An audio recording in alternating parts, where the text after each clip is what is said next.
I think people look at you like you're trying to be somebody you're not. They don't realize there's a joy to playing the music more so than here. It's kind of, I relate it, the best way I can probably relate it is that you could be the guy on the floor dancing with the hottest chick in town, or you can be the guy on stage playing the music to the hottest chick in town. I wanted to be the guy on the stage playing to the hottest chick in town. So, what are some of your earliest memories of music? The earliest memory I have is that when we were children, maybe 5, 6 years old at the most, being from deaf parents, I was always amazed at how many times Mom and Dad would give us a xylophone or a triangle, or always have us listening to music on TV. That's what I remember the most. They seemed like they were always worried that we would not be able to hear or would not be able to talk. So that's what I remember the most growing up as a child.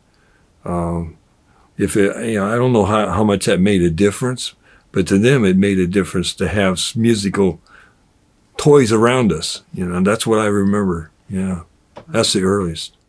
Why did you start making music? That's a good question, just for the reason that it's almost like the same feeling you have when you play sports. It's not a win-loss thing. It's just trying to say that I can do this. And playing sports, it's just like the whole neighborhood would come and we'd all show up on the field and we'd hit and we'd try to be better at it or be better than the next person. Or, it's not really win or loss. It's kind of like proving that you can do it. And when the Beatles came around, of course, we loved to listen to the music. Mom and Dad would let us watch it. At that time, most of the people I can remember that had any association with me in school and stuff, the Beatles are bad. Their hair is long. They look horrible. They're singing terrible music. But being that the folks were deaf mutes, they didn't go to church. They didn't go to congregations. They weren't around other people to hear that. Dad would go to work and he probably didn't know what was going on, but my mom was always watching TV. So in her mind was, hey, let them sit there and watch it on TV. Turn on Ed Sullivan, let them go. That's what they did. And watching that, we thought, we want to do that. We want to try that. Ron Osborne, and God bless him. I've known Ronnie since he was a little kid, and very talented person. And his mom worked third shift, and his dad, unfortunately, was an alcoholic. And in the evenings and stuff, we would go over and we would stay with Ronnie and play on his porch and do things that boys do. And watch his dad just walk off down to Hygie's bar, and he would play at the bar. His mom worked third shift. And we fell in love with the Beatles. And we had their records, their early records and stuff. So we would set up a record down in the basement. And unfortunately for his mom, that's when she would be trying to get sleep coming in from work. And I can remember her coming in and seeing us, hollering down in the basement and says, "What are you boys doing?" And here we'd have our makeup guitars. And of course, one would be Paul McCartney, one would be, but no, I always had to be George, because I had to be the middle guy, and I didn't do much singing, but we would sing to the records and we would play on these cardboard guitars that we designed, because at the time when the Beatles really started getting popular, there was cartoons of them, there was pictures of them with these guitars, and they were all different guitars. So we tried to emulate that as kids. And she was always thankful that we were doing that in the basement. And she always thought it's better that they're down there as out on the streets causing trouble. So, and that's how we got started on that. Were there drums in this band? No. Oh, how did the drums kind of... No. I still to this day am so amazed that people can play drums, because to me the foot hand thing is just beyond me. So how did you how do you go from that cardboard guitar to the drums? It's such a big step in my mind. originally, when we were thinking about getting the band together, Ronnie had more of a drumming capability. He actually did. I had no preference to be playing drums at that age, and really what I wanted to do, I wanted to play a saxophone. But I knew I couldn't play saxophone because, for God's sake, we couldn't afford that. Even to be in the band, you had to pay a fee to be in the band to play an instrument or borrow an instrument or go to a music shop and rent one. There was no way we could do that. Me and Jimmy just, the family was too poor to do that. So to play a musical instrument was just damn near impossible. So when we started getting together, Ronnie got a bass guitar for Christmas, and it was a Dan Electric. And I think his mom got it through Sears or something. I can't remember. And then Mom and Dad knew that we had an interest in that because of the Beatles stuff that we was doing with him. They just automatically got me a drum kit. Even though it was junk, but it was still a drum kit.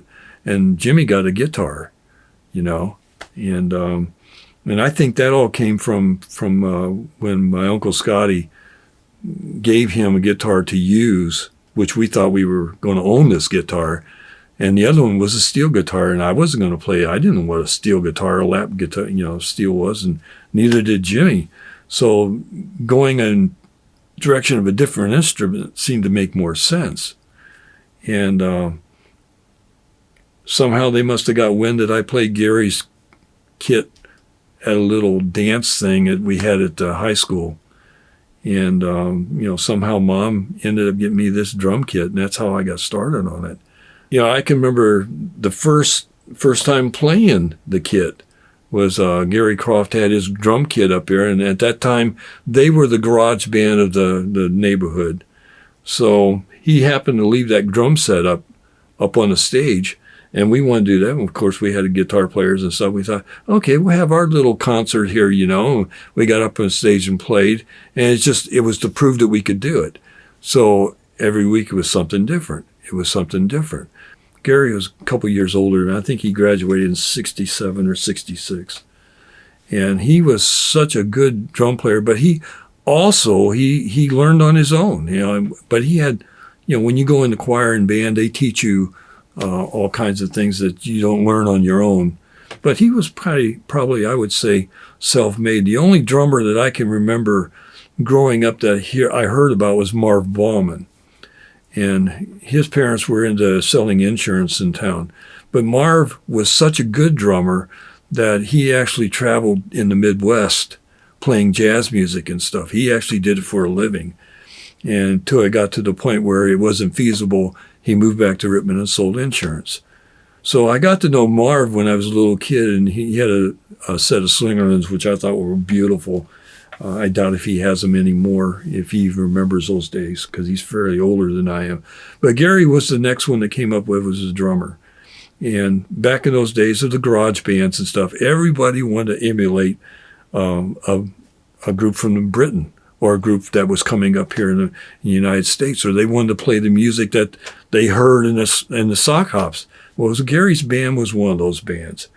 And the high school band used to take him, put him in the middle of the field, and the band would play music around him, and then they would stop and he would play a solo. He was that good.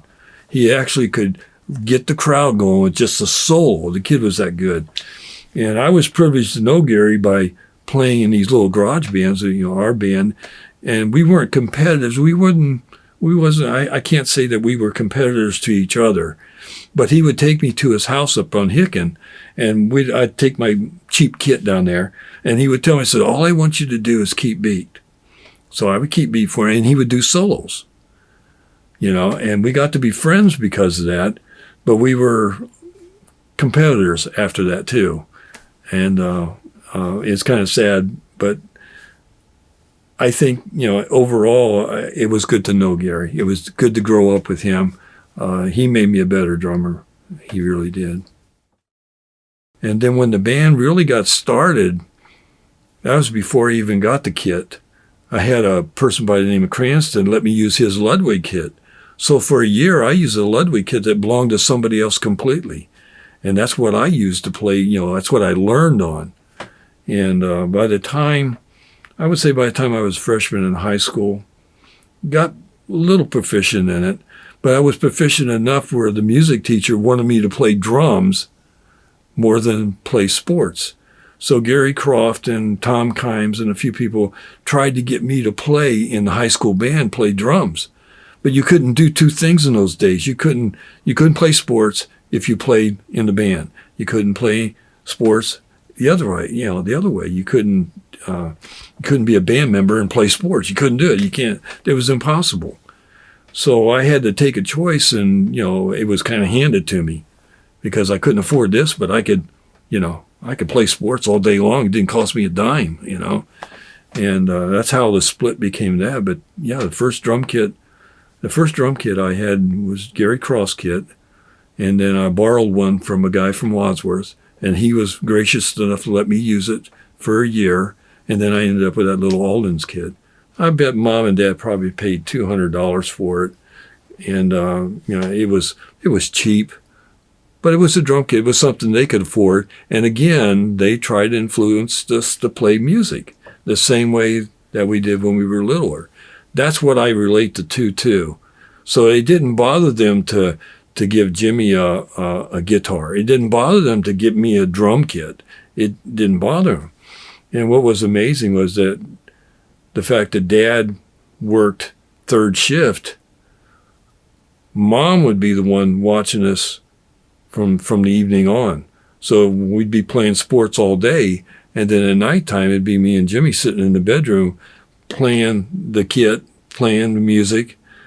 And I can even still remember neighbors saying, yeah, we could hear you guys 2, 3 o'clock in the morning. And here we are going to school the next day. So, we hardly ever got any sleep. We never ate breakfast. We always at the school. We always playing sports. And as we got older, music choir became part of our repertoire. So we did a lot of choir, and we had a great music teacher, Mrs. Warren. She taught us a lot about the structure of music and harmonies and stuff, and it just added to what we were doing. And as we got into junior high, they had a stage, and on that stage, kids would come, and it was like an old Cracker Box. If anybody remembers what Cracker Box stadiums were like in those days, you had 4 walls, and you had on the one side of the wall, you have a set of seats, and the people would sit in the seats. And then the game would be played within a square within the realm of the wall. So out of bounds was actually holding against the wall. That was out of bounds. So at the time, we would go in there, and that's where we had our music concert. We'd play our instruments, and it was, as we got into high school, that stage became more than what we knew growing up. It became our stage. And at lunchtime, and that was during the 4 years of being in there, me and Jimmy was always on that stage playing music to the kids that would come and eat their lunch there. And it was amazing, and that became a memory of a lot of people. I remember one time I needed a cymbal, and there's a funny story behind a cymbal. Being part of the music repertoire at the high school and stuff, and I didn't have real good cymbals with this kit. I mean, for $200, you can buy one cymbal that costs more than $200. I went into the high school band room, and there happened to be one sitting there. So I took it. I held on to that all the way through high school. And, after I got married, Deb secretly took my kit and sold it. And here that cymbal went with it. And I remember talking to Gary Croft about it. Me and Gary met up one day, and I said, Gary, do you know, I used to have that. He wanted that cymbal so bad because it belonged to the high school. But that was one of the best cymbals I ever had.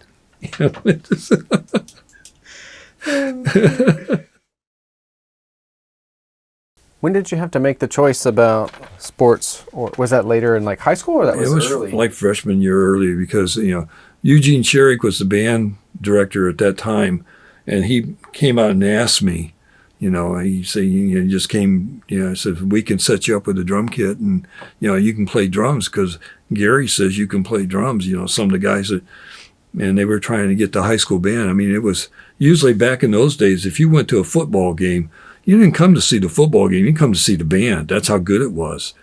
But there was no way I could afford, to pay for the fees that it need to be in the band, even much less to even dry clean a uniform. I couldn't do that. There's no way. So I stuck to the sports side. And it even got more prominent when I was a freshman. Our 8th grade team was undefeated. So the Coach Pyle, he was looking to have a really good season the following year because he had a good group of kids coming from 8th grade to supplement the high school team going in that year. And luckily I was one of the ones they picked to be on the varsity team. And I can remember him coming to the house. There's a photo of me winning a tournament. We didn't win the tournament. We came in second place. But I was on a hot stove team from Sterling. And I was the pitcher. And the Wayne County papers followed us all the way through because they called us the kids with blue jeans. We didn't have uniforms. All we wore was blue jeans and shirts, and they didn't match. And here we moved our way up in this hot stove tournament all the way to Lions to the state championship. And we lost to a team from Canton. But I can remember Coach Pyle came to the house and he handed me a pair of kicking shoes. And he says, "Are you going to play football or not?" Sure. Thanks for the shoes. I mean, yeah.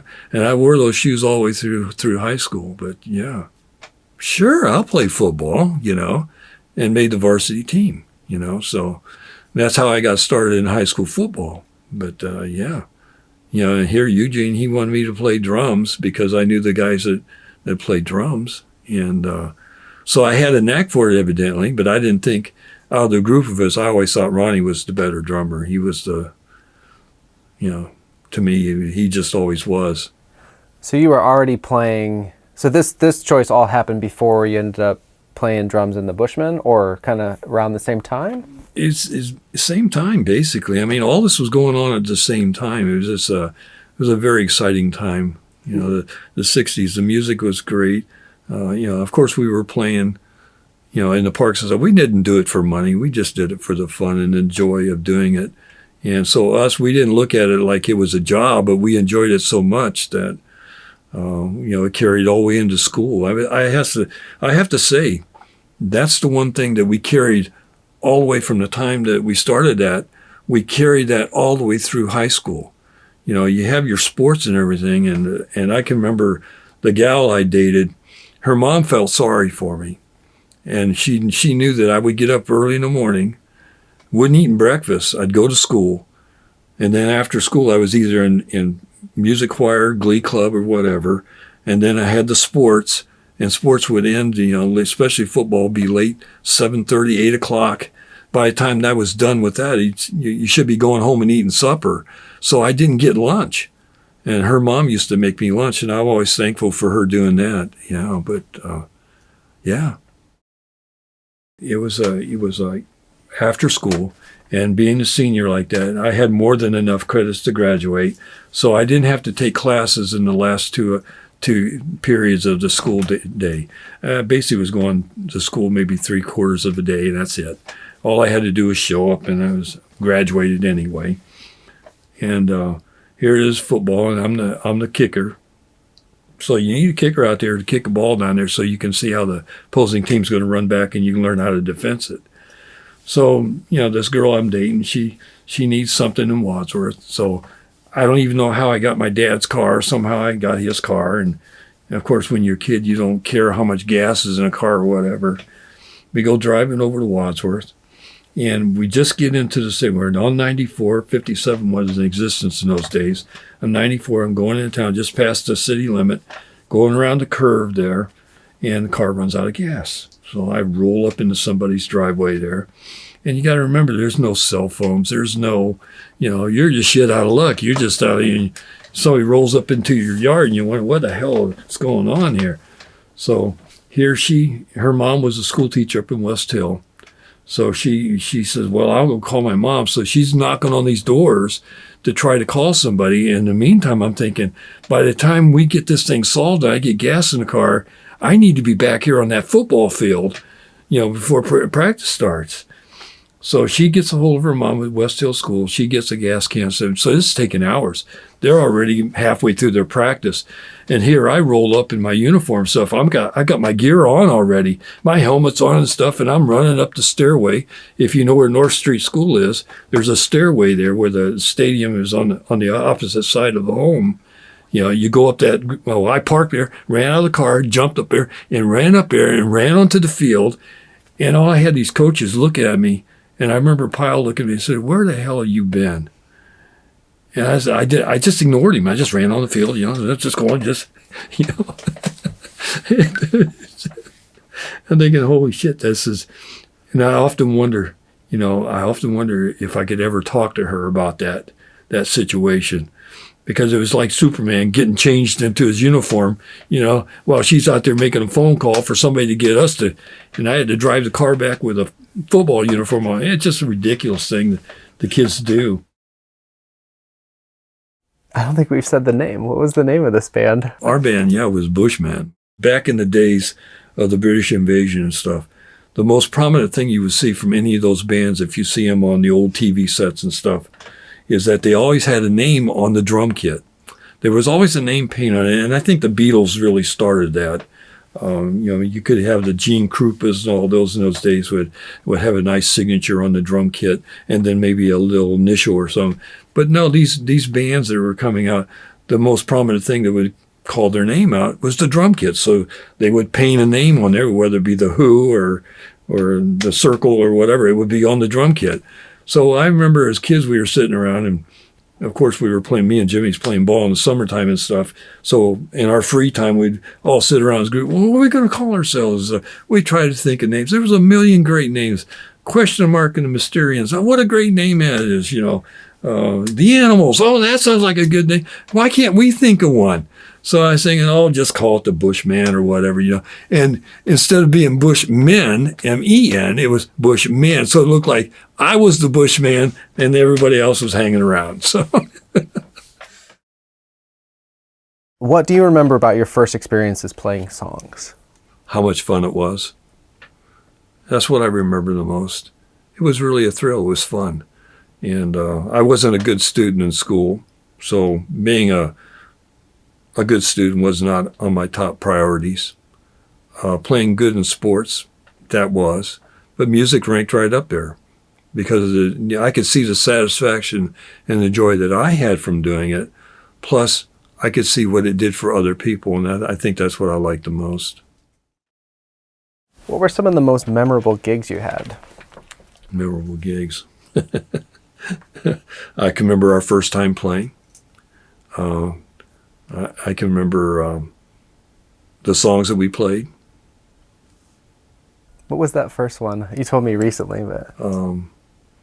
I can't even remember the names of songs. I was always terrible about names of songs, but the ones with the kids in the car, I can't remember. I think it's called Last Kiss. The Last Kiss, yeah. It was such a simple song, but I remember to play a drum kit that you never played before. It was just like bump, bump, bump, bump, bump, But I got through it, and it was a lot of fun. But I remember the joy from that. I was born in 51. So by the time we were just grade school kids, they used to have a Y in Rittman. And at the Y, it was down there by the post office. And the Y was a building, it was like 3 stories high. So when kids got to the point where they were almost like in a junior high age, like 10, 11, 12 years old, you would either go to the Y to be part of the Boy Scouts. If you didn't do that, you would go to the Y to play basketball during the wintertime and stuff, where the games aren't going on in the school. Or you go to the Y to wrestle. They had wrestling mats and all, so you could just blow off steam there. And they also had an area for what they called junior achievement at that time. So kids that were in high school, they were into high schools, like being ages from 9th to 12th grade, they would try to teach these kids business by using junior achievement. So they would use that area out there in front of those 2 buildings to have sock hops. So they would play music outside there, but they would do record music. It was songs, I can't remember a lot of songs, but that was one of the songs that they played constantly. It was like a big hit, and they played. So we remembered that.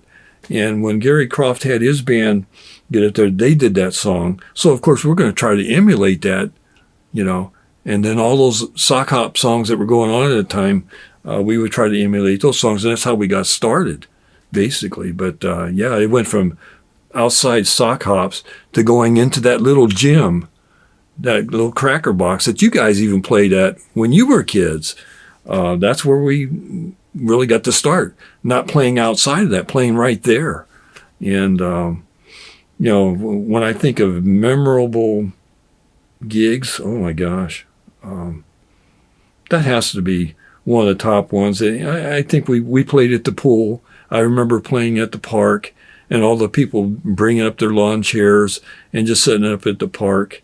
All the girls that would come around. I mean, it was always fun to have them around, being outside of that and doing it every Saturday and not doing it for a dime, just doing it for fun. I'm thankful that I had parents that weren't pushy about that kind of stuff. We would set up and play, and, we'd stay all hours of the night till everybody got tired of us and we were tired of them, then we'd go home. I remember having a gig at a birthday party, and that was a funny story, but it still sits in my mind today.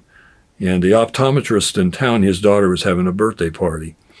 And so we said, yeah, we'll play at your birthday party. And that was down on like 2nd or 3rd Street. And, the family's name was Smoot. And they decided that, yeah, we'll give Chrissy a nice birthday party. Yeah, you can have that band play in there. So it happened to be us, they asked. So we go set up our stuff, and we're getting ready to play. And I think we probably got through 2 songs. And at the time, Rittman used to be big about having softball tournaments.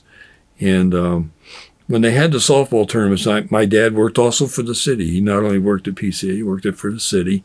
And he would mow the yards and all that stuff for the parks and the ball diamonds and all that stuff. Well, we happened to be on his list to help him lime the fields for these ball games, because they would do like single, double, triple elimination type tournaments, and people would come from all over the United States to play in this tournament. It was a big thing in Rittman. It was a big thing to Dad.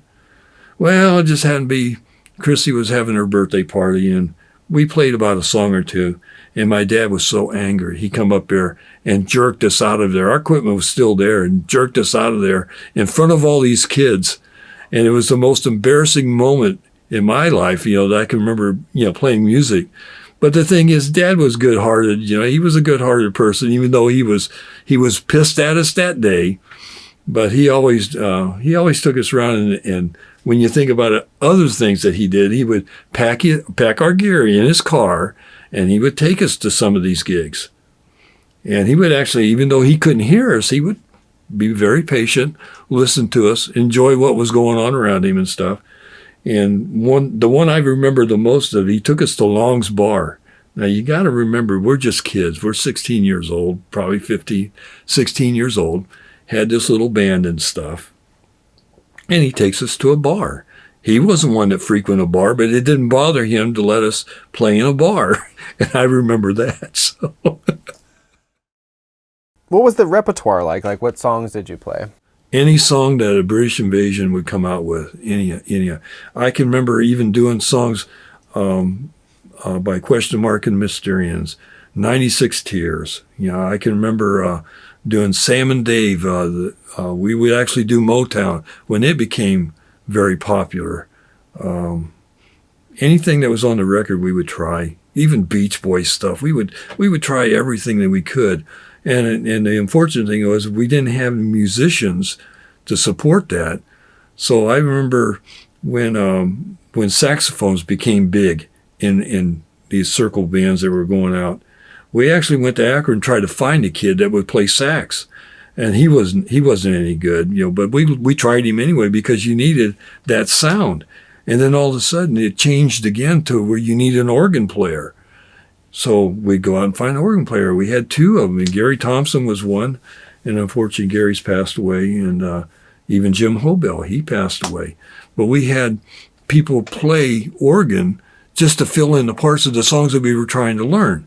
And I know Jimmy can attest to that the most because he was the one that said, we can play that. He would go home, and me and him at nighttime, going into the wee hours of the morning, because Mom was deaf. She couldn't hear us.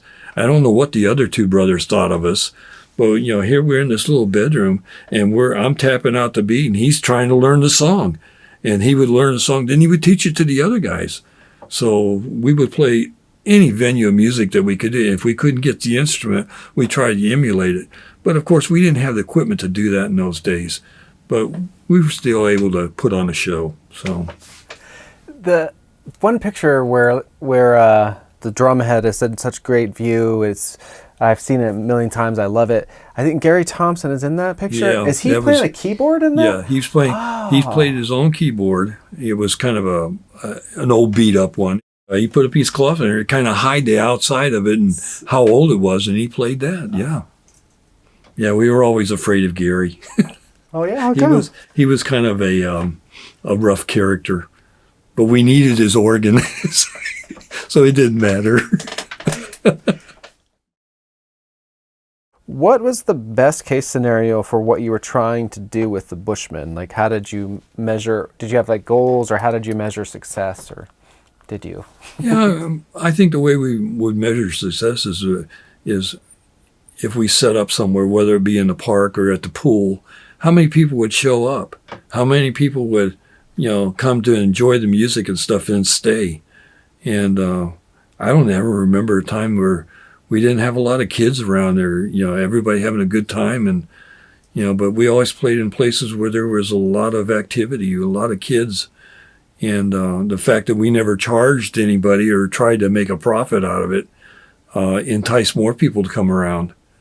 I think the success, to me, when I look back at it, the real success was that people remembered. That's the biggest part. I talk to classmates now that I haven't seen in years and stuff, and it's not the sports. I mean, we were good at sports. We never had losing teams. We were always on winning teams, so we were always prominent in the news or part of the statistics and stuff, as you would say, in the newspapers and stuff.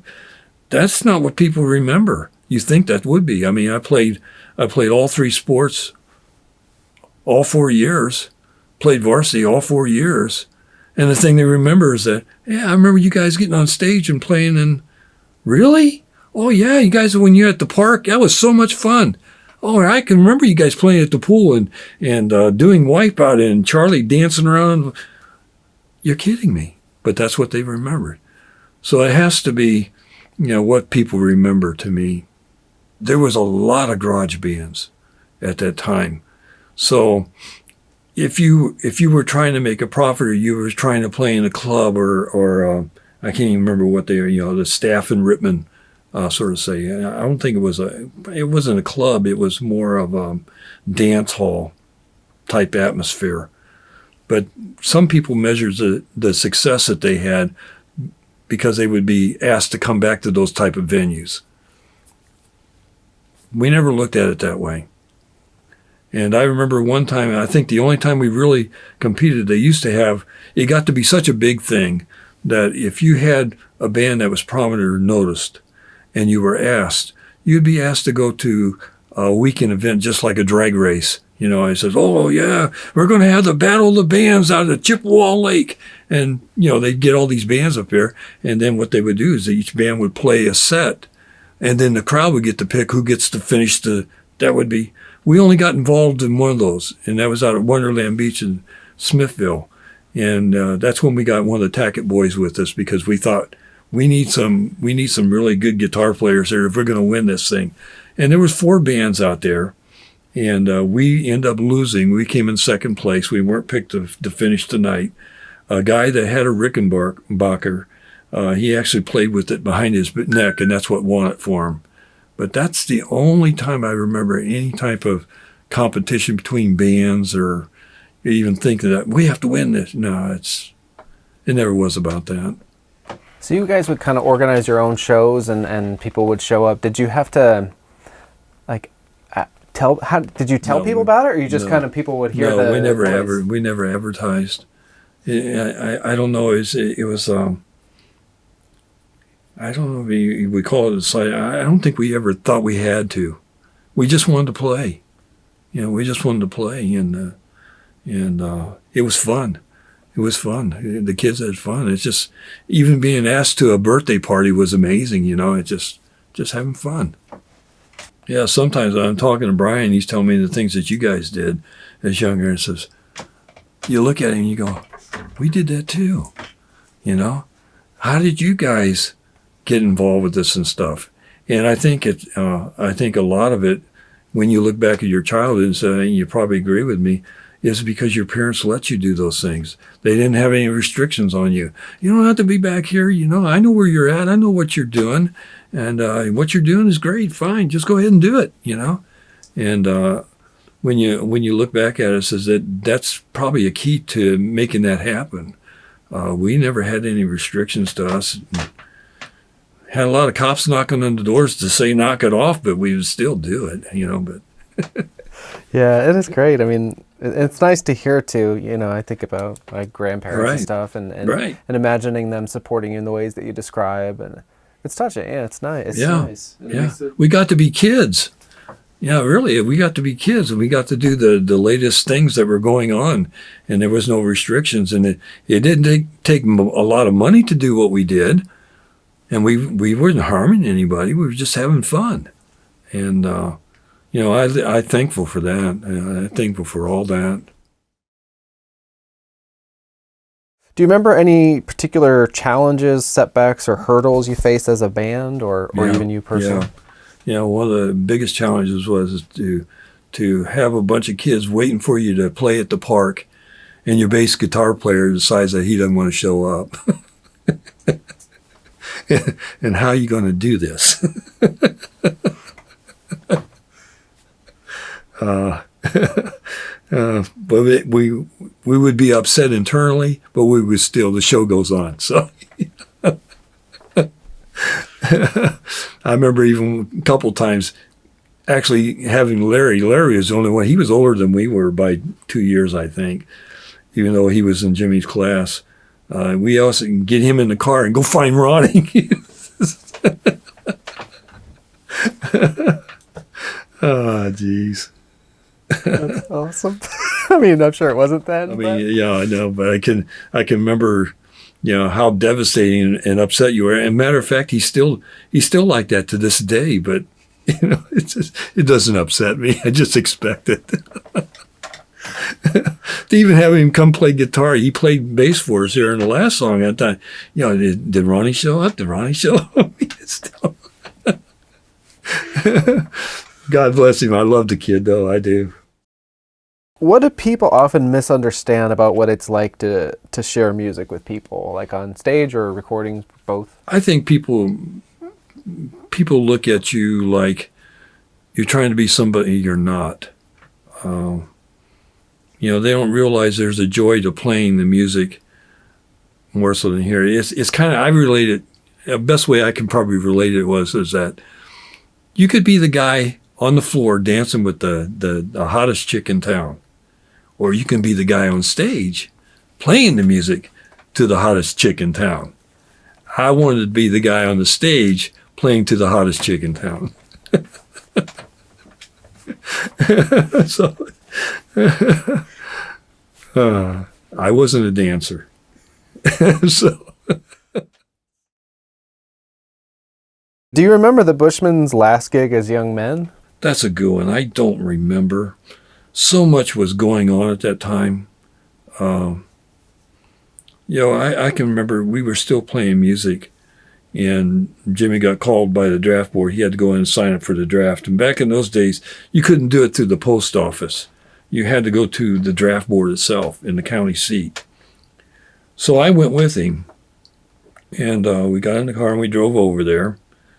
And he sat down and he signed all the paperwork that needed to be signed for his draft card or whatever. And he wasn't even out of high school yet. And I remember the lady that was sitting in a chair taking his information, and she looked directly at me and she says, "You're next." And she said it in a way that pissed me off. And I looked at her and I said, "No, I'm not. I won't be the next." And those were the kind of things that were going on during the time, when the band was transitioning, because we were looking at, what am I going to do when I get out of high school? Jimmy was first to leave. Me and him was, there's a picture of me and him holding each other's hands down on Main Street, South Main Street, where we used to live. And we were only like maybe a year or two old. And we were only a year apart. We were that close then, and we still are today. That's never changed. When I think about that, that was a hard time. That must have been terrifying to go and have to sign up for that shit. Yeah, that was pretty much the end of the band. Larry graduated with Jimmy. And that was pretty much where it kind of died. Even that summer, he was off, going to school or whatever, and you're trying to get your life together. And here I'm looking at my senior year. One of the things that I look back at was funny. He was always driving somewhere in the evening. So when I would get off of practicing baseball or basketball or football or whatever, he would always be coming home. And he had a Volkswagen and stuff. And I remember one time he had a flat tire, and it was like on a Saturday morning, and I was, I remember getting up, after having a night at sports and whatever. I wasn't together. So he had Bill help him. And, they went to put this tire on, and Jim was doing other things with his Volkswagen, getting ready to go to work. And here all of a sudden he goes down Route 57 and the wheel rolls off, because my brother didn't, Bill was Bill. He just, but I remember those were the kind of things that were happening all the time. He was trying to get to where he needed to be. And I was just trying to exist, basically, to see what would happen next. And then my brothers, they were just like, doing their thing, who cares, So I don't remember much about the band. I was in Glee Club, and I remember singing a lot of concerts and stuff like that. And the music that we were doing in choir and stuff, we were singing at churches and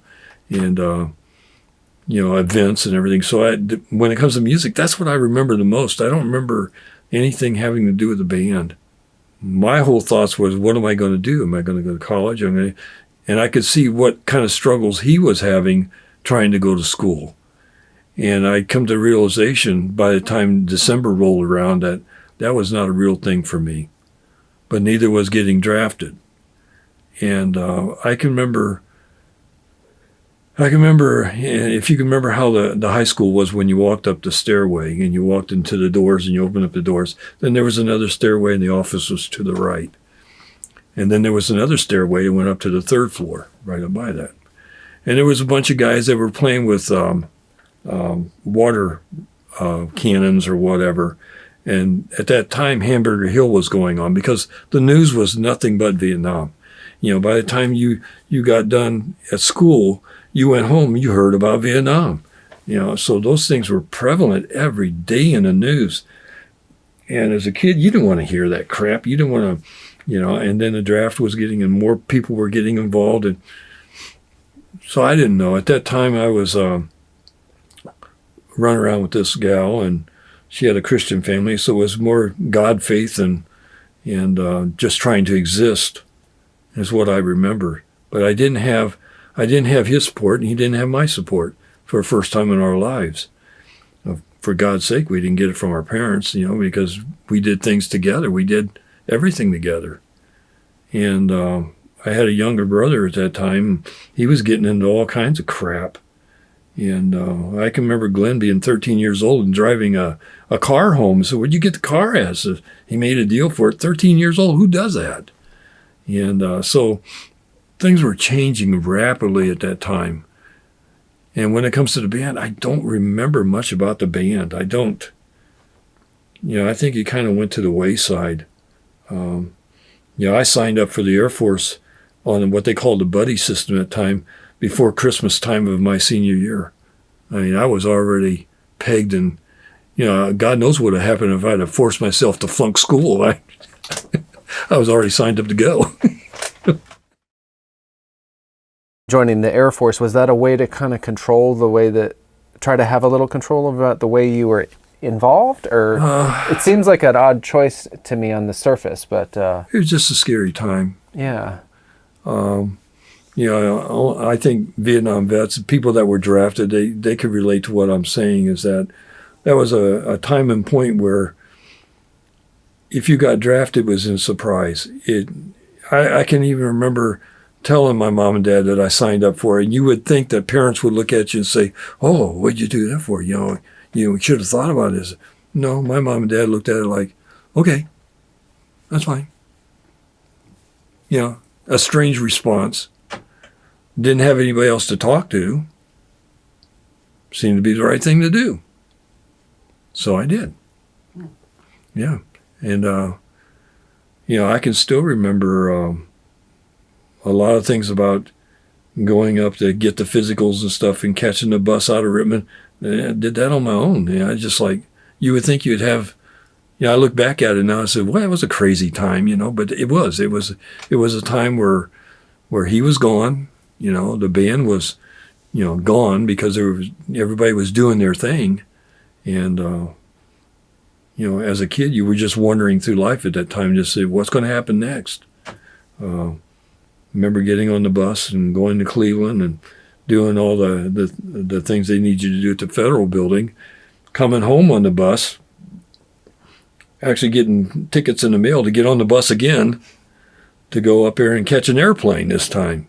And it was Braniff Airlines to San Antonio. First time I'd ever been on an airplane. First time I'd ever seen at an airport. And as a kid, you think, okay, what am I doing here? This is new experience, but you leave everything behind at that minute. That moment, everything just goes, you don't remember. It's just like you don't remember anything. You're just looking forward. And I think that's the way it was all the way through. I don't remember even thinking about the drum kit or playing drums or anything until I got home. When I got released from Germany and I came home, I set the drum kit up in the garage, and I used to beat songs to some music I can't even remember in those days. But I remember I used to drive the neighbors nuts. And that was before I realized what I needed. I was just a kid out of the military, no path to go. First thing I did was jump back on the drum kit and beat the crap out of that thing. And I thought, okay, got a job at PCA. Dad was proud of me. Mom was happy I was home. Everything was safe and secure. And I can remember going to the packaging corporation for my first job. And Dad got me a job at the mills, highest paying job in the whole damn plant. If you get into mills, supposedly you got it made. Oh man, this is good. And I walked in there, met the plant supervisor, and he said, "This is what we want you to do." And that's where they made the paper. They would actually have all the water outside of the plant and mix it with paper and everything that they got to recycle and stuff and smell like crap. Would take it and drag it into the plant, and the plant would actually put the stuff through steam rollers and make paper. My job was basically to pick the paper out of a pit if for whatever reason the paper actually separated or broke. And as soon as the supervisor walked away, they showed me where the pit was, and it was hotter than hell down there because the rollers they used they were just extremely hot in order to dry that paper out from being wet. And the guy walks over with the paper knife and he cut it. He cut it in front of me. He said, "Now get down there and pick up that paper, boy. You really think you're something." I think I'm something? Are you kidding me? And I thought, okay. So I went down there and started, rolling these big rolls of paper up and stuff like that. I'm thinking, okay, well, all right, that's my job. I don't know why he cut it for, but whatever. So I did it because I'm just a newbie. I don't know what the hell's going on. Crawled myself out of the pit an hour later. And then the guy come over and says, "Boy, you Army guys think you're really something." And he cut the paper again. I walked out of the plant. I clocked out. I got home before midnight. And next morning, my dad comes off his shift, and he's screaming. He's losing it. And it's just part of the process of going, where are you going? What are you doing? What are you, you know? And the military was kind enough to take me as what civilians would call the baby killer, and they'd send me somewhere to learn a trade. And the Air Force at that time had a project where they would transition you into a trade. So you got to pick whether you wanted to be in hotel management or you wanted to be in office machines at that time. I can't even remember. I think the other one was auto mechanics or something like that. But I picked office machines because I liked office environments since I came from being in the Air Force. And I went to Topeka, Kansas and learned how to work on typewriters with Royal Typewriter. And if it wasn't for that experience, I don't know what would happen, because that experience helped me get my path going after I walked out of that plant.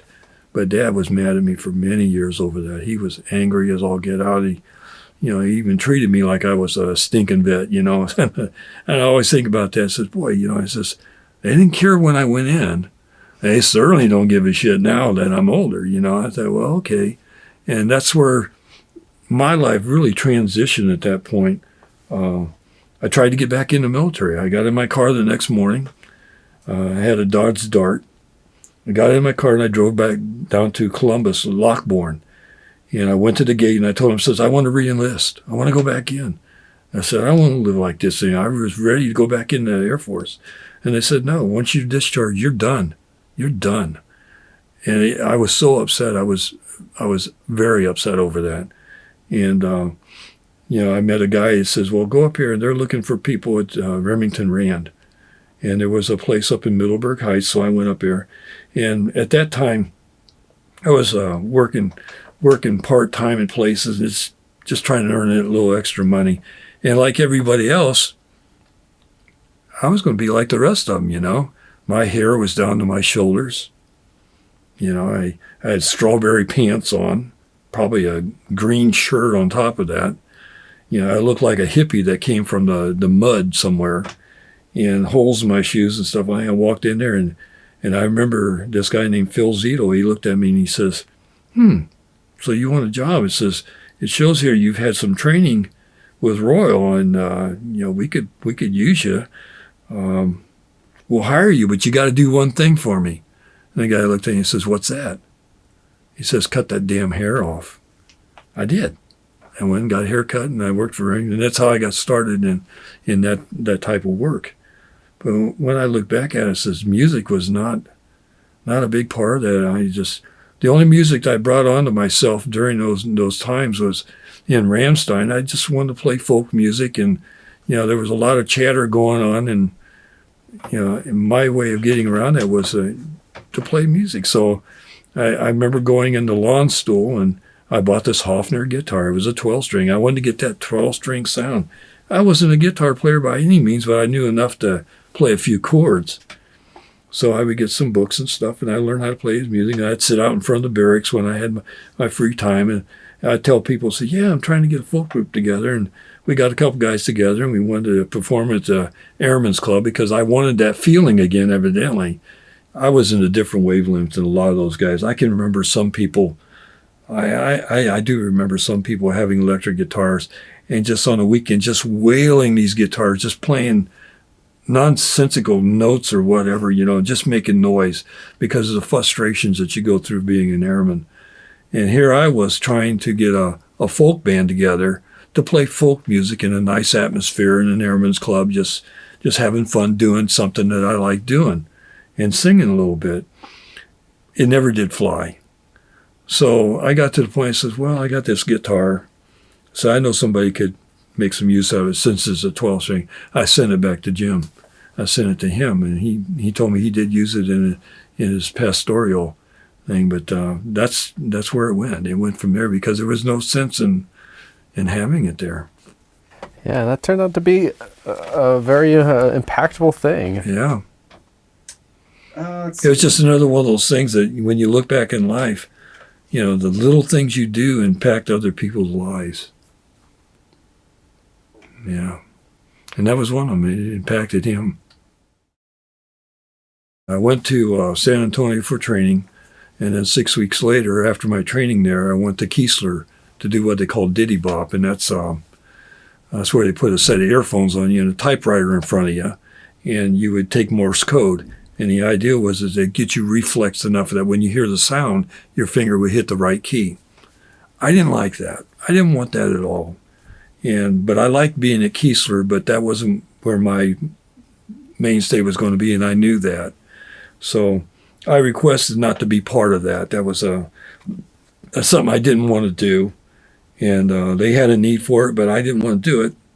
And fortunately for me, there was an airman that was working on a tar machine at Offutt Air Force Base in Omaha, and he poured gasoline into the tar machine, and it caught on fire, and it killed him. So they needed a replacement right away, and since I was begging to get out of there, they sent me to Omaha to do that. So I worked on the roads. I did asphalt work and stuff, just like you would do if you worked in the city. I drove 2.5-ton truck, worked in flight lines in the winter time and stuff, clearing snow, even cleared snow off a general's yard one day because he wanted to see grass. Did all kinds of stuff like that. And after 2 years of being on that base, one of the mainstays of being on Offutt Air Force Base was that the saying is, once you get on it, you can't get off it, which was a lot of true because the other guys that I roomed and worked with, they ended up staying there 4 years there at Offutt. And their mission there was to keep this airplane in the sky.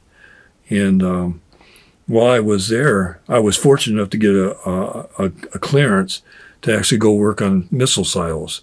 So what was really cool about being at Offutt is I got a lot of experience of doing what they called civil engineering work.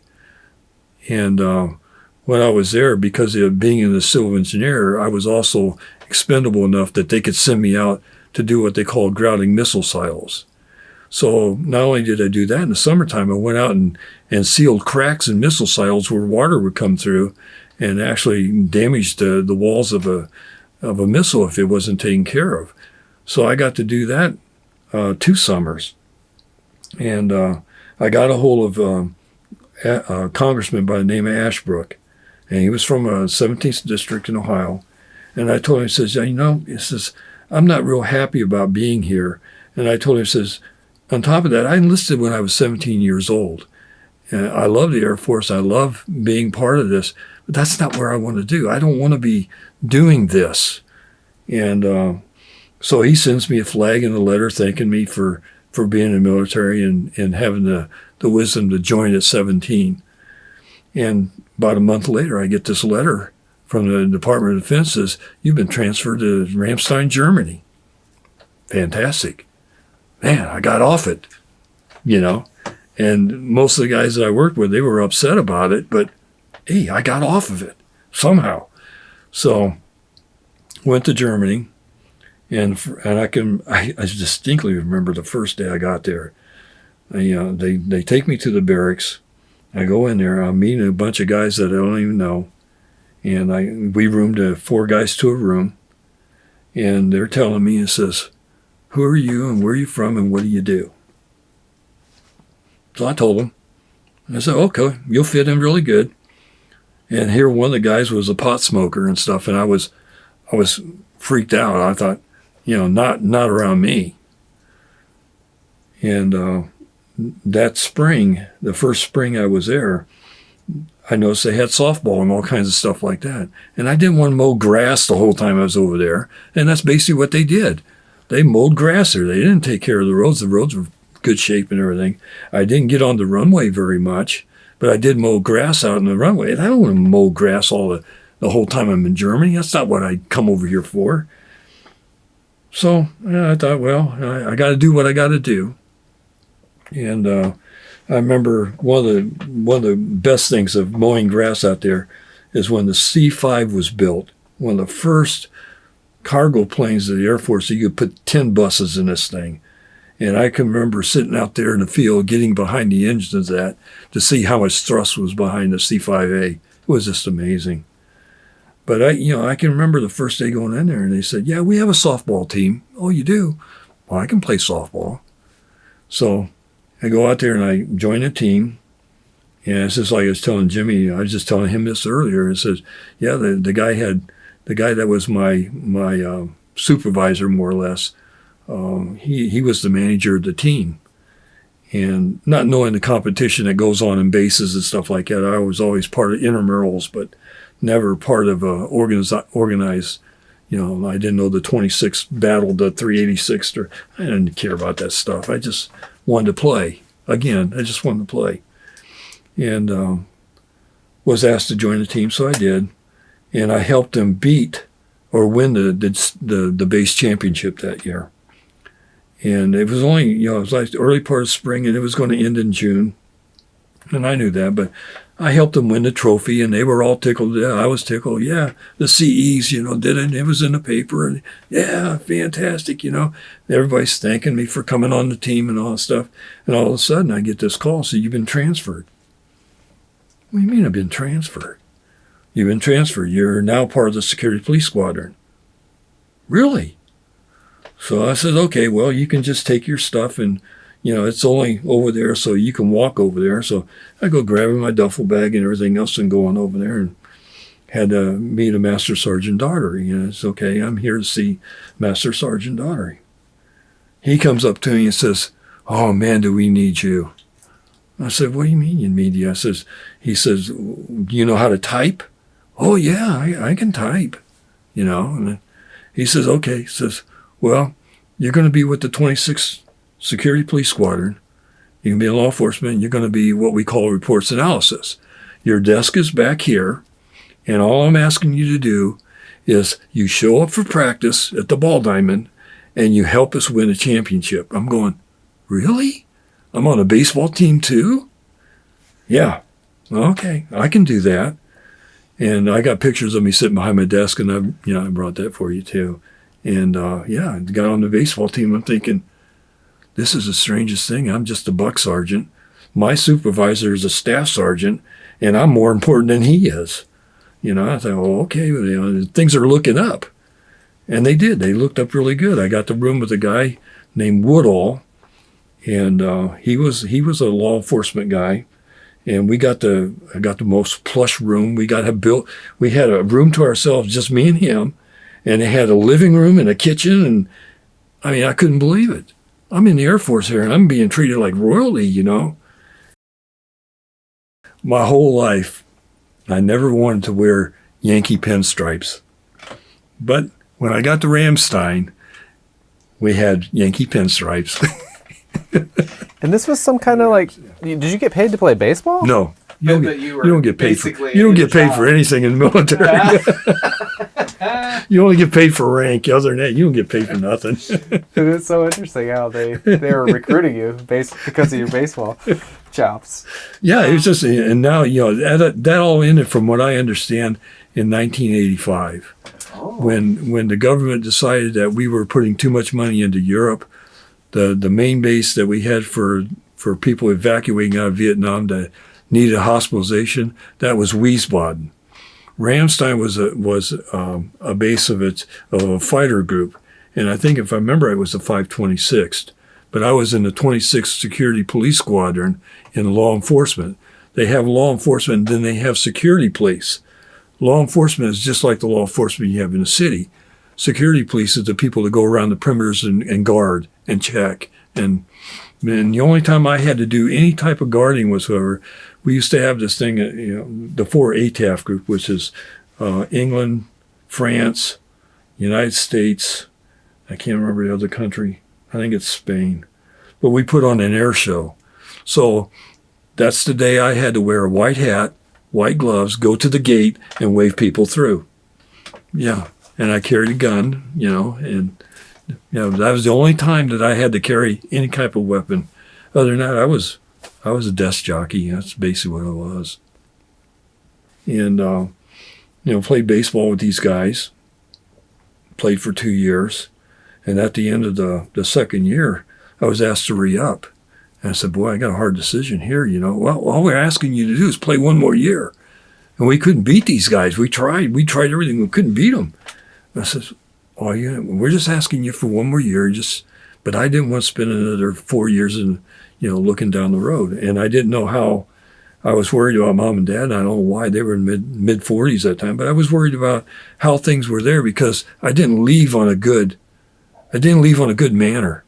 You know, I left because I thought it was good for me, and we didn't talk about it.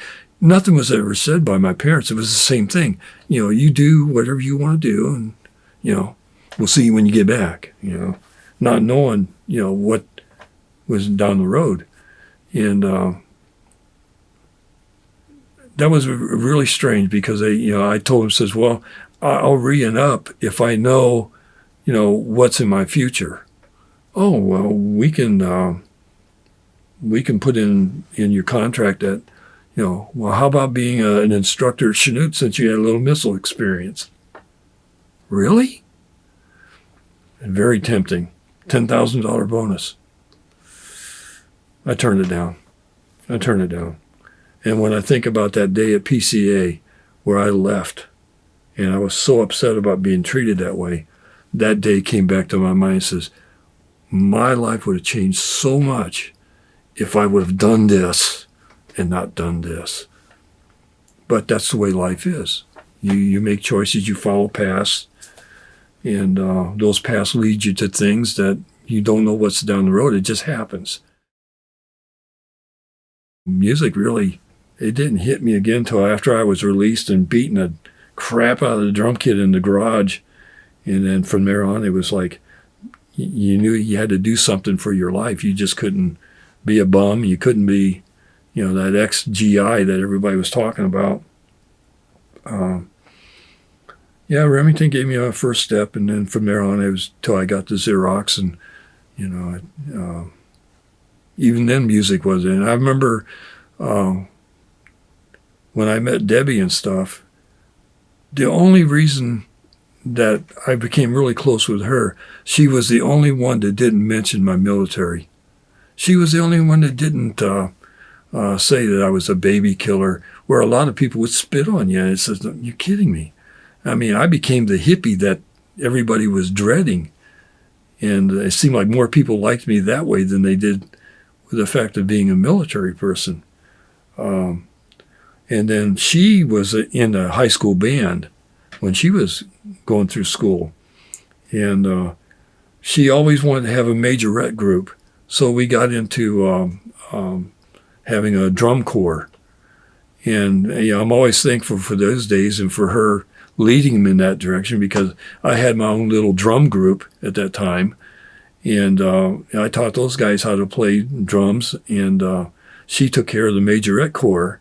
And we marched in the All-American Soapbox Parade downtown Akron 5 times, down the runway. Soapbox, they changed it from downtown to the runway, so we did that runway about 5 times.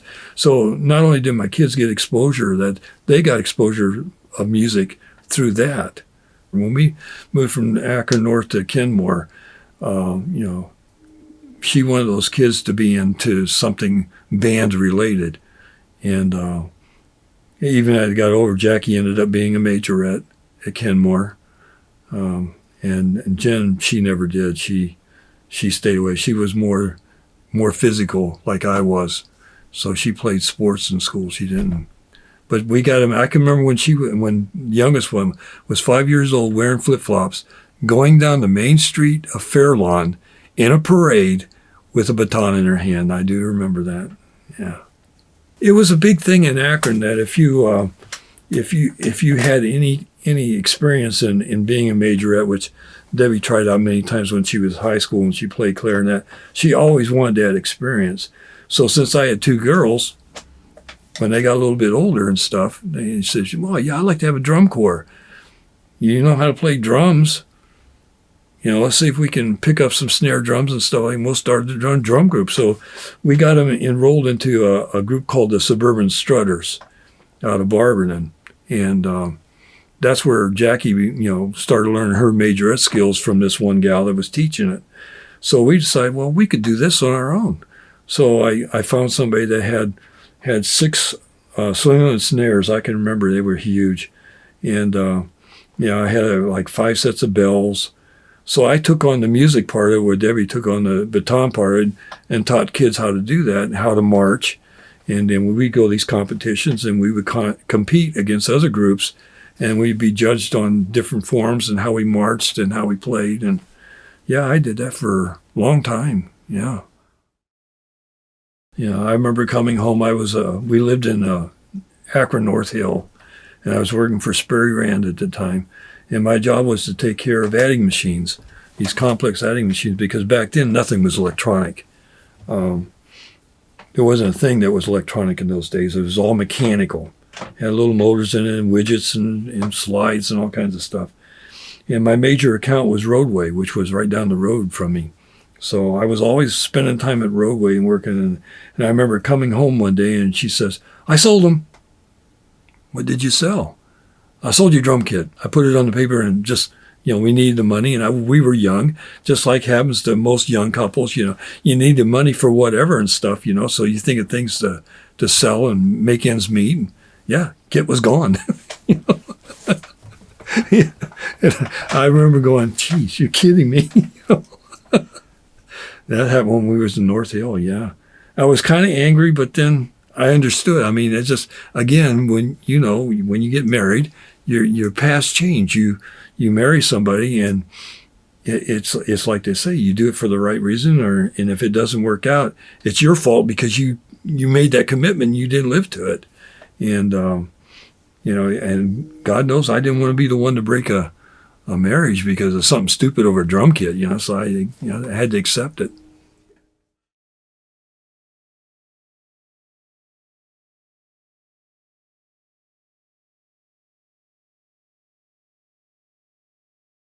When Debbie passed away, I was devastated. I didn't, what am I going to do? I was just, all of a sudden the music comes up. That was pretty cool. How we got back into playing. I can remember there's one song, a Chad and Jeremy song that we did over at the house. And Brian came over and he brought his little recording equipment over. The song wasn't done well. It was me and Jim. We did the song together. It wasn't done very well. But Brian recorded. He had the graces to record it. That song probably means more to me than it. It's a good song. That was a big void. It still is. I question a lot of things in life. I still question things. It's the strangest moments as to why things turned out the way they did over the years. But the one thing that I knew that I always enjoyed was playing music. And one of the things that I always wished I had was a good drum kit. But one of the things that really brought me into it is that when I had the drum corps, and it's going back to those days and stuff, this little kid by the name of Chris Lauber, his mom was a single parent. He had two sisters. I had one of them in playing the xylophone. The other one was a majorette. And Chris holding the banner. He was just a little kid at the time. And he really wanted to play drums, but the drum was half his size. And we were talking about an old Slingerland snare drum that you would have seen in marching corps that would have been very much like the drums you would have seen the people marching back in 1776. It was almost the same thing. It was bigger than him. So he couldn't handle it, but he wanted to. So his mom asked me, said, "Would you let him just try it?" I said, "More than that, I'll just let him be part of it." As Chris grew up, and he got to be a senior, and Jackie at the time was a junior. He was a senior. His mom called me and said, "You got to see this." Okay. Went to the high school, and here he was in jazz band, putting on a show. He says, "What should he do?" "He should join the Air Force." That's my recommendation. Without a doubt, try out. So I got a hold of a recruiter and said, "I got somebody who wants to play and he wants to play drums. He's a good drummer. He wants to play in the Air Force band.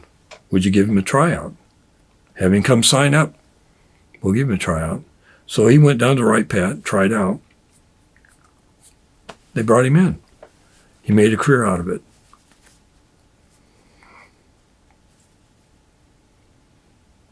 really proud of that. That's awesome. Yeah. Here he was traveling all the world. He even spent time in Ramstein where I was at. And here's the little boy had cancer. I found out about it. And at the time I was trying to get back in playing drums. So I bought this solid black Ludwig kit. I don't think you guys ever saw the black kit that I had. But never in my life did I have anything nice to play music with. I mean, nothing. Probably the most expensive thing that I had at the time was that Hofner guitar that I gave to Jim. So I'm going to get me a nice Ludwig set. Set it up in the living room. Deb's already passed away. I didn't have anything else to do. I could always turn on music. I remember asking Brian, what's the best thing I could get to play music? So he talked me into buying this PA system so I could play music. So I had this Ludwig kit, and then I found out that Chris's boy had cancer. So I found out where his mom was at, and I took it over there and I said, make sure you give this kit to him.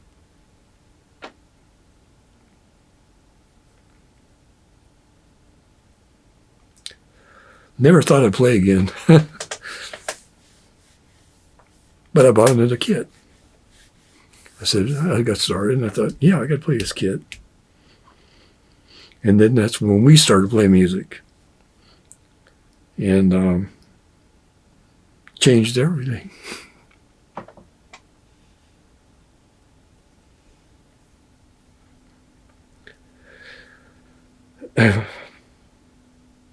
It's hard to talk about. But if it wasn't for the music,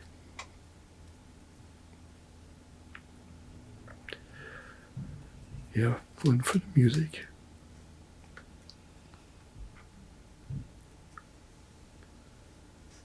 Thank goodness. But see, I knew about Brian, you guys playing, and you were playing at coffee shops during that time. David passed away. You were doing a lot of coffee shop music, and somebody mentioned me. It says they told me that your music was sad bastard music, which I didn't understand what they were saying. I remember that term being used, and watching you guys play brought back so many great memories. And I think that's why I got the first kit, because I wanted to see if I could just still do it.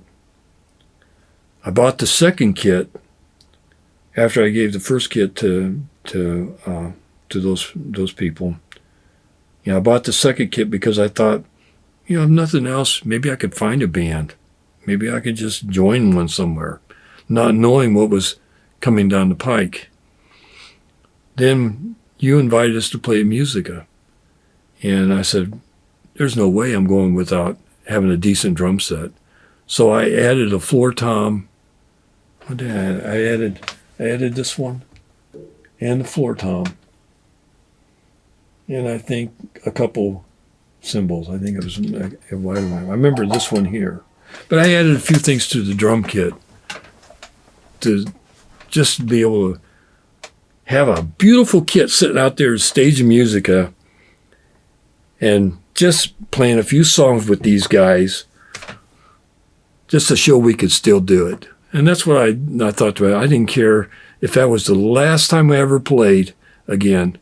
I was going to have me a decent kit, to put on a stage. It was so much fun.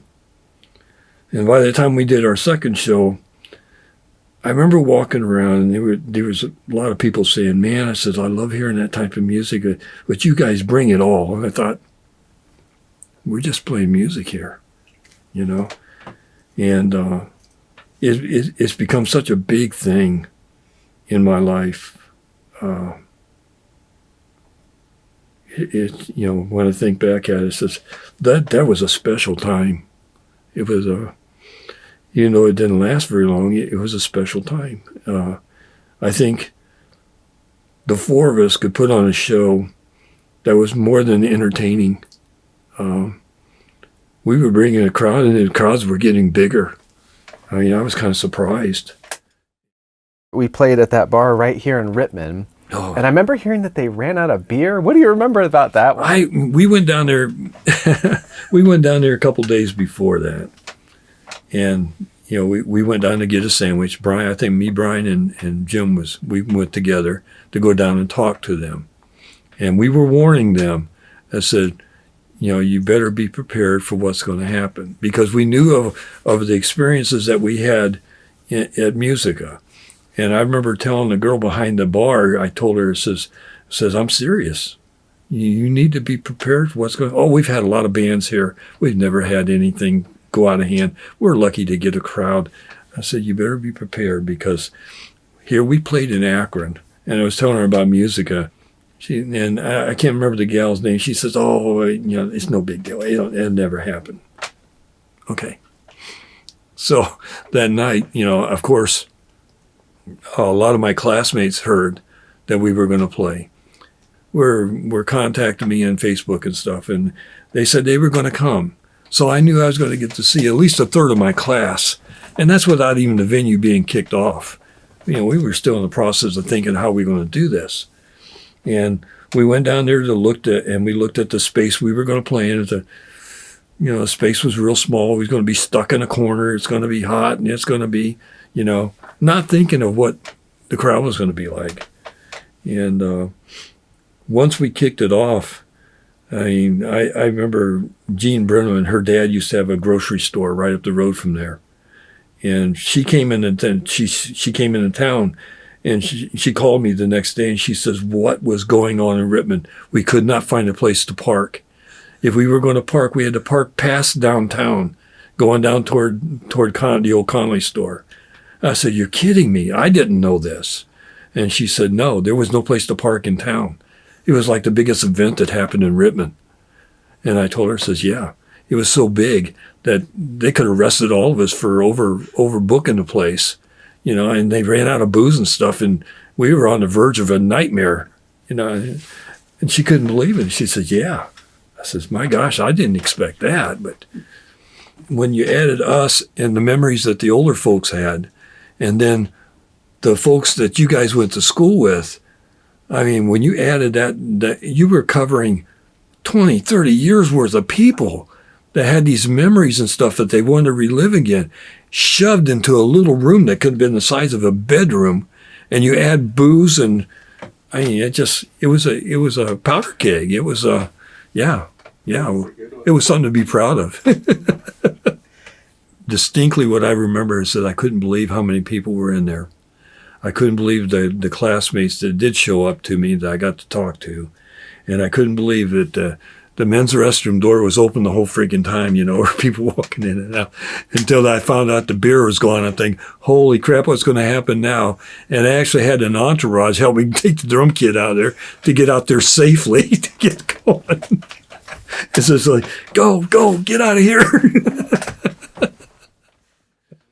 I guess the bartender we talked to, she quit a couple days after that because of the stress of the event. It was a great show.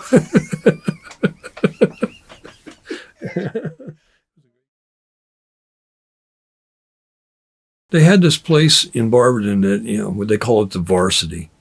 And basically what it was a place that kids could come to, and they could go outside and play ring toss or whatever. They had like events out there. Or they could come in there and have a pizza and a drink, and a place for them to go. And somehow we got asked to play there. And we thought, okay, we'll do this. And what was unique about it is that what I remember the most is it was like going into a teenage setting. And a lot of, instead of teenagers, it ended up being adults that came there. And one of the adults that came there was the Perry family. And David sang for us when we were kids one time. And it was really good to see David. Him and his brother came there with their wives. And we told David, says, you got to sing with us one more time. And he didn't get to that night. He didn't want to, but he did want to sing with us again at another venue, whatever. And here he passed away with cancer right after that. Oh, man. Yeah. That's a... I know. But it was a blessing. It was a blessing. Playing there was a blessing. It was, for that reason alone, that's what I remember. It says, thank God we got to do that one more time. with one more bandmate that we had in high school. When we finally got that band back together again, it was at one of the last musical shows. And Ronnie got to play and Larry got to play.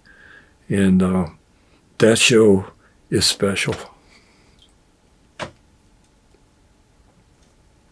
It's special.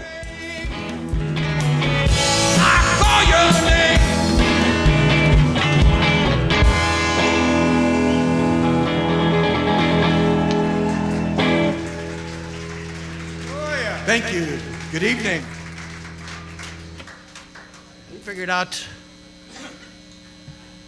the four of us, we started this almost 50 years ago. We were kids in high school, and with the onset of the Beatles, I figured I got to do a couple Beatles songs, but... I was only 5.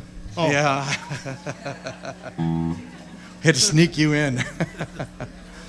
But anyways, yeah. We've been doing this, well, we took a long hiatus, so we've only really been playing together now for a couple years.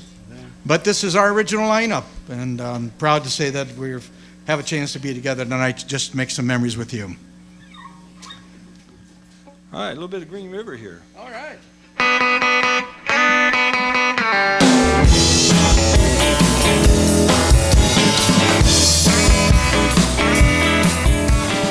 This was the first time that you were playing with the actual like Bushmen lineup. What, for almost like 50 years. Yeah. So what And was Ronnie that did the like? same thing he did as a kid. He hid behind the amplifiers. Which is what I thought was so funny about that, because after it was over with, he goes home. Joyce calls me and says, I can't get him to calm down. I said, what's wrong with him? He felt like a rock star. He won't stop talking. I said, he hid behind the amplifier the whole time. At least you didn't have to drive around and find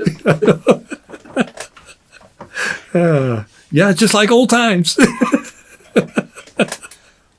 That's great. Yeah. Yeah, when you talk about music, though, I mean, it's about bringing people together. It always has been for me. Boy, you go through many years in life and you see a lot of things. And, it's so sad in life that as you're going through life and going through marriage and having kids, and then things happen along the way. There's a lot of events that happen to a lot of people. I'm not the only one. There's a lot of people that had sad things happen through their marriages and stuff. And when you get to a certain point, you say, what was the meaning to all this? Or why did I get chosen to go through this and stuff? And sometimes you think, what's the good and what's the bad? And then you start forgetting the things, and you look at the good things in life, and the good things in life revolve around something that gave you joy in life, that you may have not gotten on a ball field or a football field. But there's so many memories that you have within that and stuff. But when I lock it all down, it says, just look at our two families. It's just my Debbie and the kids growing up, and then you guys growing up. And look, Amy's a pharmacist. You're a video producer. Brian's working at UPS, and he's also a music director. And you think about all these things. It says, even though all the years that we were apart, it was the music and the things that brought us back together again. It's just amazing, and to still be doing it today. I know Jimmy needs it more than anybody. He's going through a lot of health problems, and I watch him down there playing the guitar, and I think it's what it's all about. Yes, sir. Yes, sir. It's amazing. It's just amazing. And seeing Brian, think about him playing guitar and stuff like that. That's just, I always think of the song Liza Jane. I mean, he digs into something so deep and so dedicated to it that he learned every note there was to play that lick. And anybody that's ever heard the song being played on the radio or stuff like that, they can't believe that's Brian. But that's Brian. That's Brian playing that. And he's done some country songs for me and stuff. Whoever thought Brian would play a little country music and record it and make it good? He did that for me. Crazy. It's crazy. Well, it's been almost a decade, I realized, since that last Musica show. Isn't that hard to believe? Yeah, it is. Yeah, that's hard to believe. What role has music played in your life, like in these like last 10 years since that show? Since Musica? Yeah. My main focus was when we stopped kind of playing the Wednesday night thing and stuff like that, and we quit doing these things for Jimmer and the Lucci's and the Griffins and all that stuff. Brian was having his heart problem, and to me that was a major concern. And I think the reason why it bothered me more than it probably bothered Jimmy. Jimmy had it when he was 50 years old. He had his first, heart surgery then. And I know that was a history in the family. I mean, every one of my mom's brothers had heart surgeries. Mom had it, Dad had it, Jim had it. I mean, that touched me really deeply. So one of the things I feared my whole life was having heart surgery, believe it or not. And I'm not going to lie about it. I was afraid of heart surgery ever since he was 50 years old. And so I would do everything I possibly could to try not have a heart surgery. And then here, it's Brian. It's Brian that's got an enlarged heart. It's Brian that's got, and here, when you look back and it says, all the joy that you guys have given us, and now there's somebody who needs help. When I think of the music, it was all for him. It was to get him healthy. He did it himself. He helped himself. I like to believe that all of us had a part in it. But majorly, he helped himself. He got it straightened around, and now he's working. He's got a job. He's still doing the engineering piece. One of the things I hope that he would do is to take his efforts the way you did, and if not make it professional, at least get to that point. Well, he's already starting to record other people come into the room, and he's recording different music, and he's learning how to deal with people, and through all this, that what we're doing, we're making music now. We're not just going out and playing. We're actually making music. We're working hard to get it to that point. But all those efforts and stuff have led to one thing, him being healthy. We're all here. We're still here. And after that, it's funny that after all that happened and stuff like that, and we got the studio going, and he's been doing his thing and stuff like that, I'm the one that has the heart surgery. It's just like, are you kidding me? But that's what it means to me, though. It means to me is that we're all healthy. We're still here. We can still do it. Just call me. Let me know. I'll give you a click track, whatever you need. And then we always laugh and says, like Ringo said, I am the fucking click track. No, I think Brian is. But just that's what it means to me. I mean, look at your dad. I mean, he's gone through major surgeries and stuff. I never thought he would sing again. Never thought he'd sing. He used to try to sing hard, like Foley. And here I was coming up here doing country music and doing it the way I wanted to do it, and doing it in my own voice and not try to add anything to it. And all of a sudden, he sings a Don Williams song and doesn't add nothing to it. And how wonderful and beautiful it's here to hear him sing. To sing. Again, health. We did it.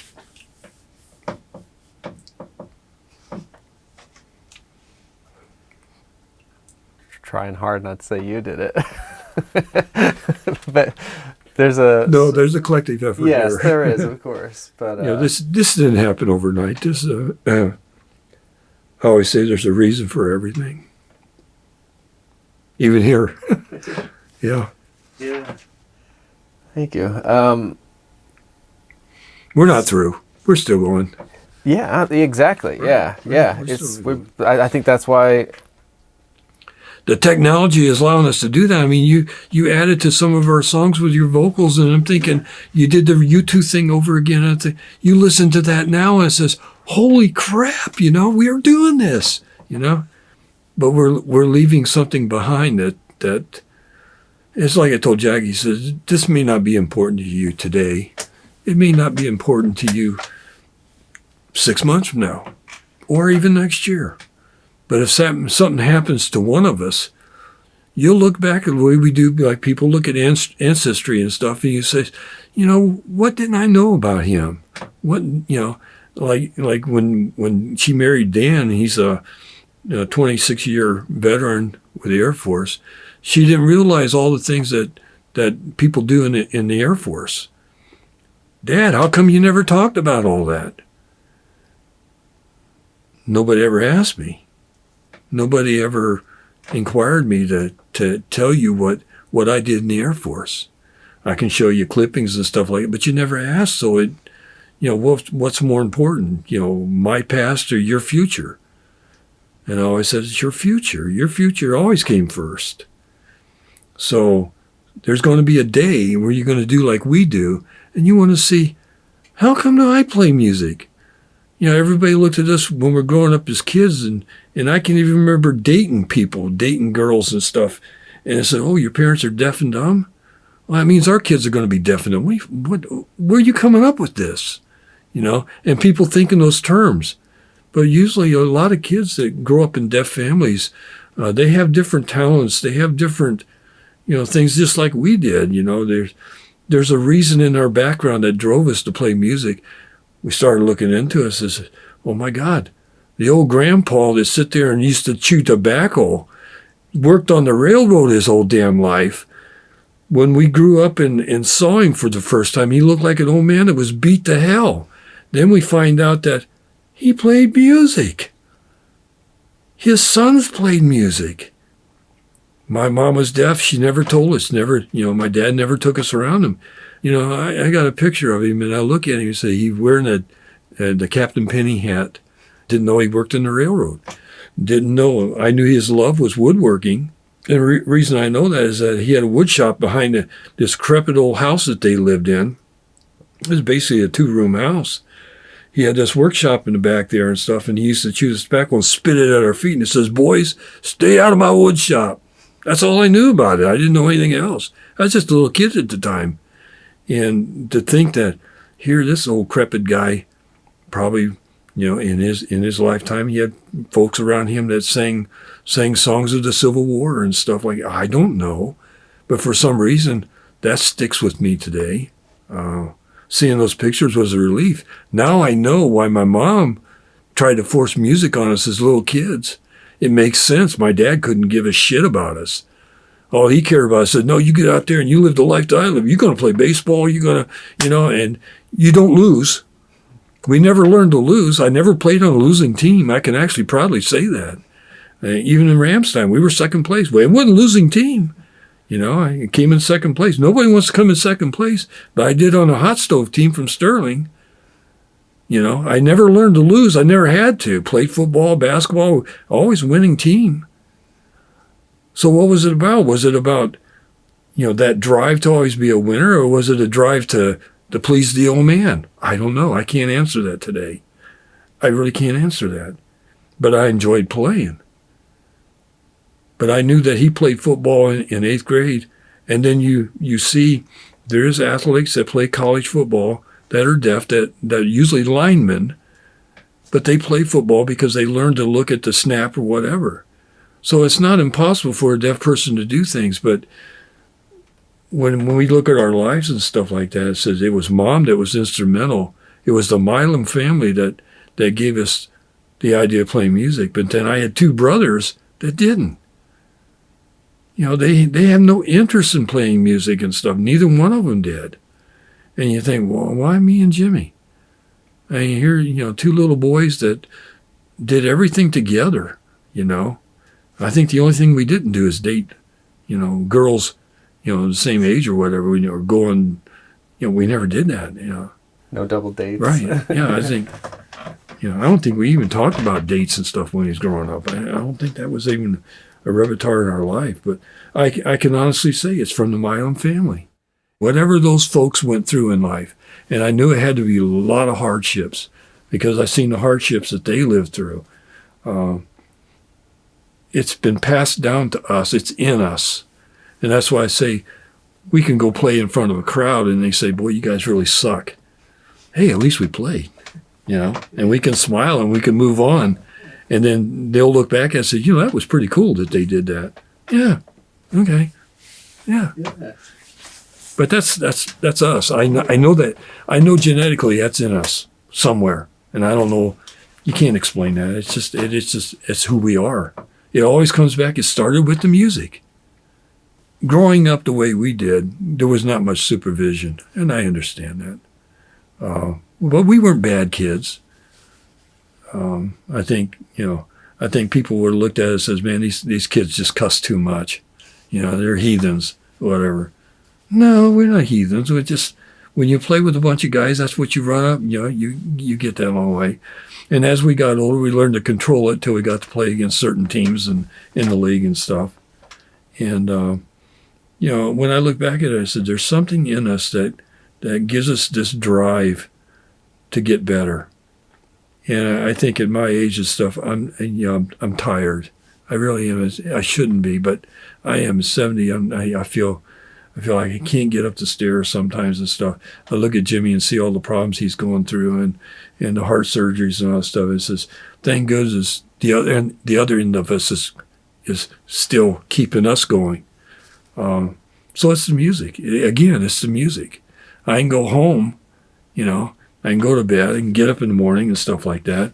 And what's in the back of my mind is this, we said we were going to do those Beatles songs, I said, man, I'll watch the strip of that and see how it's done. And I'll come over here, and so Brian will show me something. He says, gosh, how'd you learn that? He says, yeah, we're going to do this. And I said, I'll tell you a song that's going to be hard to do. Let's do the one Beatles song that it's impossible to do that. We did it. And the Ringo song, it's just, and think, there's nothing we can't do. Where does that come from? Where does that, I don't know. I can't explain it. I can't explain it. But I think it's what makes us unique. I think we're all unique. We feed off each other. Many, many years, it seems funny, to myself, it seems funny that here you guys were raised in Rittman, and I had these kids in Akron, and I had them in Marshallville, Canal Fulton, and stuff like that. And it's sad when I look back at it is that as families, we were never together. And people don't understand that. Even on Debbie's side, the kids on it, we were all separated for some reason. And I don't think it was because of marriages. I just think when you get married, it drives you a certain direction. And you go a different direction in life because you have to take care of what's in front of you. And it's probably one of the hardest things about marriage. But once you've gone through it and you get to a certain point, then you look back and you say, why didn't we do all this stuff when we were 20? Why didn't we do this stuff when, I would have loved to have been, in that age of rapping when it first started and stuff, and seeing Brian as a kid, or, how come I didn't see his soccer games and watch him get up and whip on somebody, like I would have, how come I missed out on that stuff? But those stories come back now and I can see them. I can see them in my mind. And it comes from our heritage. It's just really different. It's weird. It's weird to be able to even talk about it. And just speaking how I says, yeah, I feel like I missed a lot, but what I've gained has just been, can't replace it.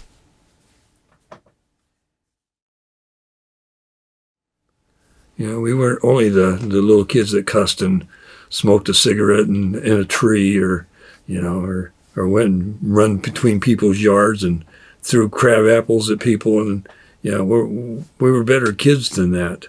And I think as we went along, the music was a big part of people looking at us differently. They did. They actually looked at us differently. And in my mind, it was always the sports. It was always the sports. I says, I can remember talking to Danny Tackett one time, and he was out in Arizona at the time, and we just happened to run past together. And he said, I used to tell everybody, says, if you're going to play baseball, you want these guys on your team. I said, you don't want to play against them.